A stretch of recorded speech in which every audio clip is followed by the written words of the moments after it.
Welcome to History with Herodotus, where we embark on a journey through the ages, uncovering the secrets of our past and shedding light upon the mysteries that have shaped humanity.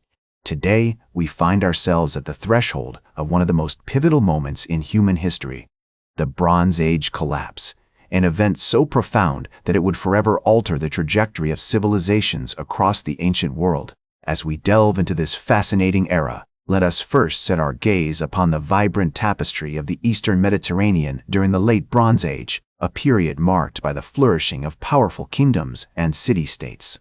The Mycenaeans in Greece, the Hittites in central Anatolia, the Egyptians along the Nile, and the Mitanni in northern Mesopotamia were among the dominant forces of this age, each leaving their indelible mark on the cultural, economic, and political landscape. To understand the events that led to the Bronze Age collapse, we must first navigate the complex web of alliances and rivalries that defined this era.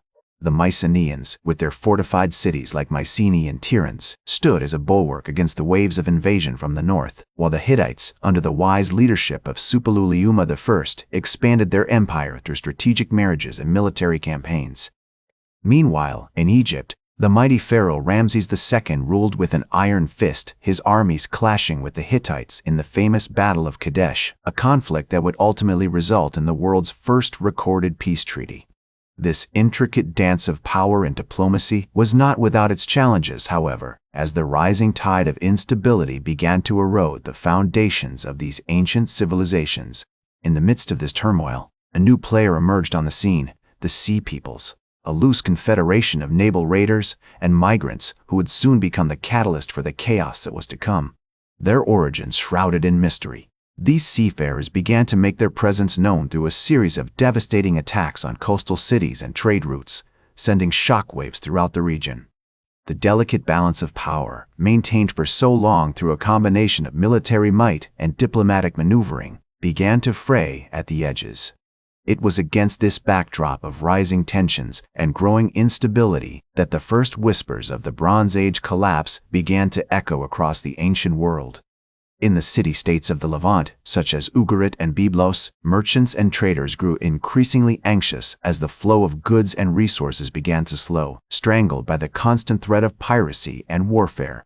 The once mighty Hittite Empire, too, was beginning to show signs of strain, its vast territory stretching from the Aegean to the Euphrates River, threatened by internal strife and external pressures. As the Hittite Empire struggled to maintain its grip on power, the internal strife and external pressures finally took their toll. In 1190 BC, the Hittite capital of Hattusa was sacked, marking the beginning of the end for this once mighty empire. The collapse of the Hittites sent shockwaves throughout the region, creating a power vacuum that would be filled by the rising tide of chaos. The Sea Peoples, those enigmatic naval raiders, continued to wreak havoc on coastal cities and trade routes, their attacks becoming increasingly brazen and devastating. In 1178 BC, they launched a massive assault on Egypt, which was repelled by Pharaoh Ramses III in a series of brutal battles. The Egyptian victory came at great cost, however, as the kingdom's resources were depleted and its people left exhausted. Meanwhile, in the city-states of the Levant, the situation grew more desperate by the day. Ugarit, that thriving mercantile center, was besieged by the Sea Peoples in 1177 BC. Its defenses eventually breached, and its inhabitants either killed or sold into slavery. The fall of Ugarit sent a ripple effect throughout the region as trade and commerce began to grind to a halt. The Mycenaeans, too, were not immune to the chaos that was sweeping the ancient world. Their cities, once the epitome of power and sophistication, were now being ravaged by the Dorians, a tribe from the north who would eventually supplant the Mycenaeans as the dominant force in Greece. The Palace of Pylos, that majestic center of Mycenaean power, was destroyed around 1175 BC, its ruins a testament to the devastating power of the Dorian invasions. As the Bronze Age collapse gained momentum, the very fabric of society began to unravel. The complex systems of trade and diplomacy that had sustained these ancient civilizations for so long were now in shambles, leaving behind only ruin and desolation.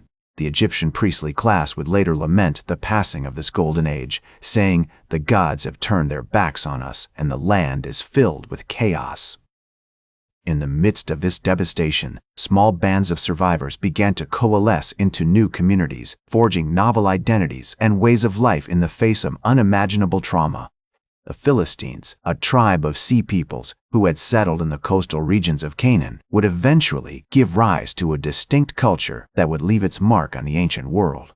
The collapse of the Bronze Age world was not simply a matter of destruction and chaos, but also of transformation and renewal. As the old order crumbled, new possibilities emerged, like the first tentative shoots of a plant pushing their way through the rubble. The city-state of Troy, that fabled stronghold of the Trojans, would eventually rise from the ashes, its people forging a new destiny in the face of unimaginable adversity. As the city-state of Troy rose from the ashes, its people forged a new destiny in the face of unimaginable adversity, marking the beginning of a new era in the ancient world. The collapse of the Bronze Age world had left behind a power vacuum, which was slowly being filled by new empires and city-states. The Philistines, who had settled in the coastal regions of Canaan, continued to develop their distinct culture, which would eventually leave its mark on the ancient world. Meanwhile, the Egyptians, though weakened by their struggles against the Sea Peoples, managed to maintain a semblance of stability and continuity, with Pharaoh Ramses III's successor, Ramses IV, attempting to restore the kingdom's former glory. As the years passed, the memories of the Bronze Age collapse began to fade, but its impact continued to be felt.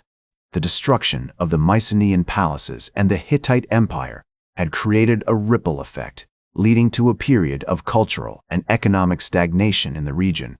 However, this period of decline also laid the groundwork for the eventual rise of new powers, such as the Assyrians and the Babylonians, who would go on to shape the course of ancient history. The Bronze Age collapse also had a profound impact on the development of writing and literature in the ancient world. The destruction of the Mycenaean palaces and the Hittite Empire led to a loss of written records, resulting in a period of cultural amnesia where the memories of the past were slowly forgotten. However, this also created an opportunity for new stories and legends to emerge, such as the epic poems of Homer, which would go on to shape the literary canon of ancient Greece. Today, the Bronze Age collapse is remembered as a pivotal moment in human history, marking the end of one era and the beginning of another. It serves as a reminder of the fragility of human civilization and the importance of understanding the complexities of the past. The legacy of the Bronze Age collapse continues to be felt, with its impact visible in the modern-day cultures and societies of the Eastern Mediterranean. That's all for today's History with Herodotus. Remember to like, share, and subscribe, and until next time, remember that, to understand the present, we must first understand the past.